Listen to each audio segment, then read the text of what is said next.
Excelentíssimo desembargador Júlio Lores, presidente dessa colenda quinta Câmara Criminal do Egrégio Tribunal de Justiça de Minas Gerais, meus respeitos, eminente desembargador Alexandre Vítor Carvalho, conspícuo desembargador Adilson Munier, preclaro desembargador Eduardo Machado, eminente desembargador Pedro Coelho Vergara, senhor procurador de Justiça, senhoras e senhores eventuais, colegas advogados.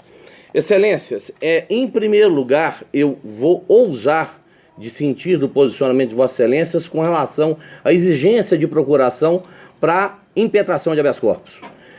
Eu sou o autor da ação, o objeto da ação é o paciente. Então, no meu sentir, não perco a condição de advogado, porque impetro algo em prol de alguém sem instrumento de mandato. O autor sou eu, não é o paciente. O paciente é objeto do meu pedido.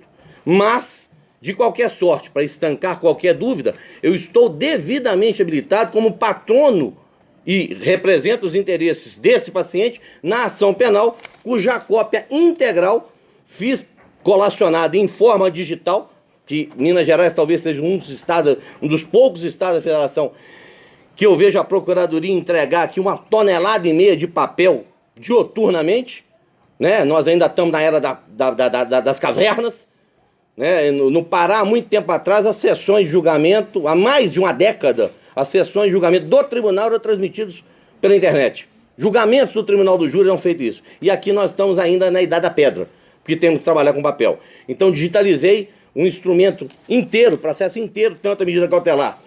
O que nos traz hoje à tribuna é um fato havido em 22 de janeiro de 2017, em que houve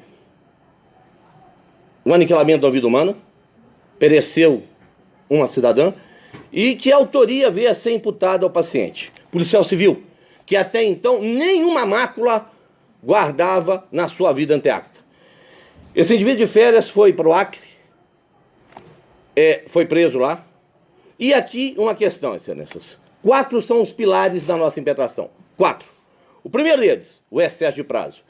E há muito tempo atrás, desembargador Pedro Vergara, nesta tribuna, aliás, lá no tribunal lá embaixo, eu fiz uma manifestação, e Vossa Excelência, aqui da tribuna do habeas corpus, excesso de prazo. Relator era o desembargador Alexandre Vítor Carvalho, desembargador Lores.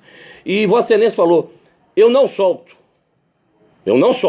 Mas nesse caso, há 1 ano, eu não tenho como. E eu ainda brinquei. É de quaresma a quaresma. O cidadão foi preso numa quaresma e estava preso na quaresma subsequente do ano posterior. Pois bem, esse indivíduo, em 2 aspectos, verifique-se o excesso de prazo. No primeiro deles, a constrição do paciente operou-se em maio, temporariamente. Eu sei que a prisão temporária não faz cômputo para fins de quê? De excesso de prazo.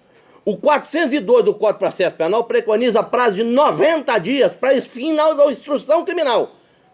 Só tem que audiência de instrução e julgamento. Então não é só instrução. E nesse mesmo habeas corpus, desembargador Pedro Vergara, desembargador Alexandre Vítor, Vossa Excelência me disse, para cá, para o seu jurisdicionado, eu não me debrucei ainda sobre essa questão. Sobre o prazo, não é só de julgar, de instruir, não. Não é o 52, não é a súmula 52 que vai barrar aqui a pretensão do hora paciente, não. É a questão atinente a julgamento. Então, o julgamento o que é? Do recebimento da denúncia à prolação de pronúncia em pronúncia, desclassificação, absolvição sumária. Quando desta impetração, há muito já teria perecido o prazo legal para formação da culpa e julgamento. Mas há um plus. Logo no início, há um detalhe. Não há que se falar em complexidade, porque é um réu só. E o Ministério Público, na denúncia, rolou 18 testemunhas. Então, se há postergação, não é por conta da defesa.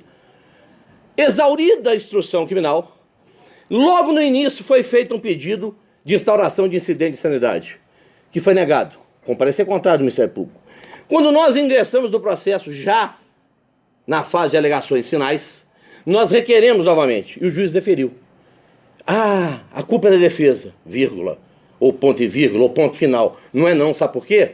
Sabe quando é que isso foi feito, desembargador Lores, desembargador Alexandre Vítor? Isso foi feito em setembro do ano pretérito.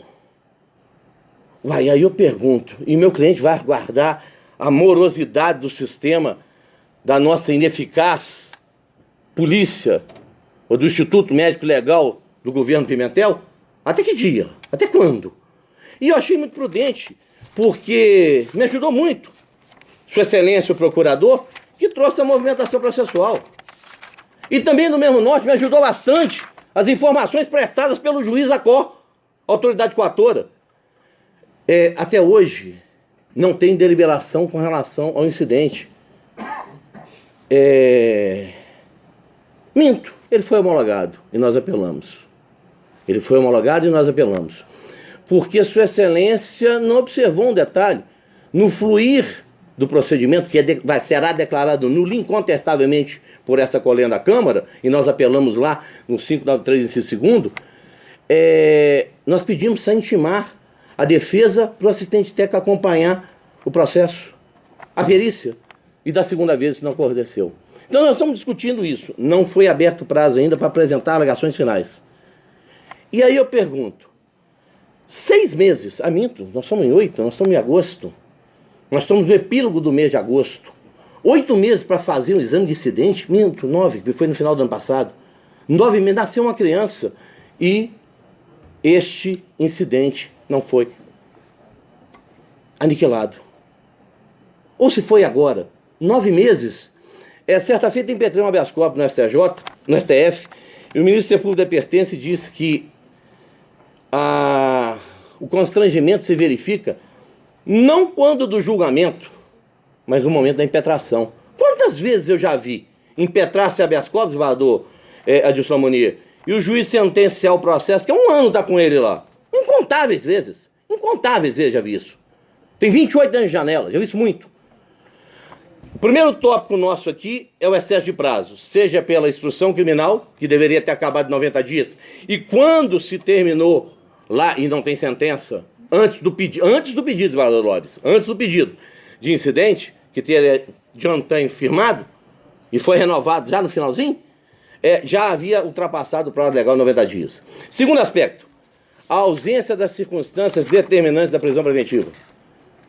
Disse Sua Excelência ao segregar o paciente: vejo como imperiosa a prisão para a garantia da ordem pública por conveniência da instrução criminal e para assegurar a correta aplicação da lei penal.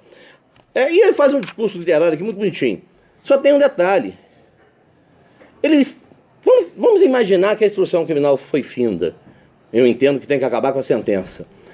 Sua Excelência prestou as informações que estão encartadas às folhas